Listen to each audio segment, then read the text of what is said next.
शिवपुराण 11 भगवान शिव का गंगावतरण तीर्थ में तपस्या के लिए आना, हिमवान द्वारा उनका स्वागत, पूजन और स्तवन तथा भगवान शिव की आज्ञा के अनुसार उनका उस स्थान पर दूसरों को न जाने देने की व्यवस्था करना। पुत्री लोक पूजित शक्ति स्वरूपा पार्वती हिमालय के घर में रहकर बढ़ने लगी।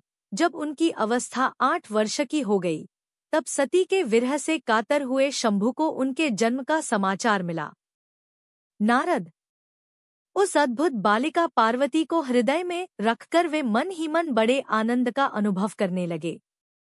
इसी बीच में लौकिक गति का आश्रय ले शंभु ने अपने मन को एकाग्र करने के लिए तप करने का विचार किया। नंदी आदि कुछ शांत पार्षदों को साथ ले वे हिमालय के उत्तम शिखर पर गंगावतार नामक तीर्थ में चले आए, जहां पूर्वकाल में ब्रह्मधाम से च्युत होकर समस्त पापराशि का विनाश करने के लिए चली हुई परम पावनी गंगा पहले पहल भूतल पर अवतीर्ण हुई थी। जितेंद्रिय हर ने वहीं रहकर तपस्या आरंभ की। वे आलस्यरहित हो चेतन, ज्ञानस्वरूप, नित्य, ज्योतिर्मय, निरामय, जगन्मय, चिदानंद स्वरूप, द्वैतहीन तथा आश्रय रहित अपने आत्मभूत परमात्मा का एकाग्र भाव से चिंतन करने लगे। भगवान हर के ध्यानपरायण होने पर नंदी भृंगी आदि कुछ अन्य पार्षदगण भी ध्यान में तत्पर हो गए। उस समय कुछ ही प्रमथगण परमात्मा शंभु की सेवा करते थे। वे सबके सब मौन रहते और एक शब्द भी नहीं बोलते थे। कुछ द्वारपाल हो गए थे। इसी समय गिरिराज हिमवान उस औषधिभूल शिखर पर भगवान शंकर का शुभागमन सुनकर उनके प्रति आदर की भावना से वहां आए। आकर सेवकों सहित गिरिराज ने भगवान रुद्र को प्रणाम किया, उनकी पूजा की और अत्यंत प्रसन्न हो हाथ जोड़ उनका सुंदर स्तवन किया। फिर हिमालय ने कहा, प्रभो, मेरे सौभाग्य का उदय हुआ है जो आप यहाँ पधारे हैं। आपने मुझे सनात कर वर्णन किया है कि आप दीनवत्सल हैं। आज मेरा जन्म सफल हो गया।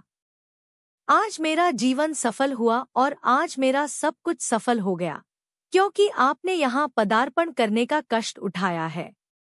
महेश्वर, आप मुझे अपना दास समझकर शांत भाव से मुझे सेवा के लिए आज्ञा दीजिए। मैं बड़ी प्रसन्नता से अनन्य चित्त होकर आपकी सेवा करूंगा। ब्रह्मा जी कहते हैं, नारद, गिरिराज का यह वचन सुनकर महेश्वर ने किंचित आंखें खोली और सेवकों सहित हिमवान को देखा। सेवकों सहित गिरिराज को उपस्थित देख ध्यानयोग में स्थित हुए जगदीश्वर वृषभध्वज ने मुस्कुराते हुए से कहा, महेश्वर बोले, शैलराज, मैं तुम्हारे शिखर पर एकांत में तपस्या करने के लिए आया हूँ। तुम ऐसा प्रबंध करो जिससे कोई भी मेरे निकट न आ सके। तुम महात्मा हो, तपस्या के धाम हो तथा मुनियों, देवताओं, राक्षसों और अन्य महात्माओं को भी सदा आश्रय देने वाले हो। द्विज आदि का तुम्हारे ऊपर सदा ही निवास रहता है। गंगा से अभिषिक्त होकर सदा के लिए पवित्र हो गए हो।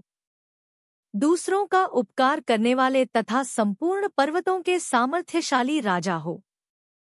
गिरिराज, मैं यहाँ गंगावतरण स्थल में तुम्हारे आश्रित होकर आत्मसंयम पूर्वक बड़ी प्रसन्नता के साथ तपस्या करूंगा। शैलराज, गिरिश्रेष्ठ, जिस साधन से यहाँ मेरी तपस्या बिना किसी विघ्न बाधा के चालू रह सके, उसे इस समय प्रयत्नपूर्वक करो।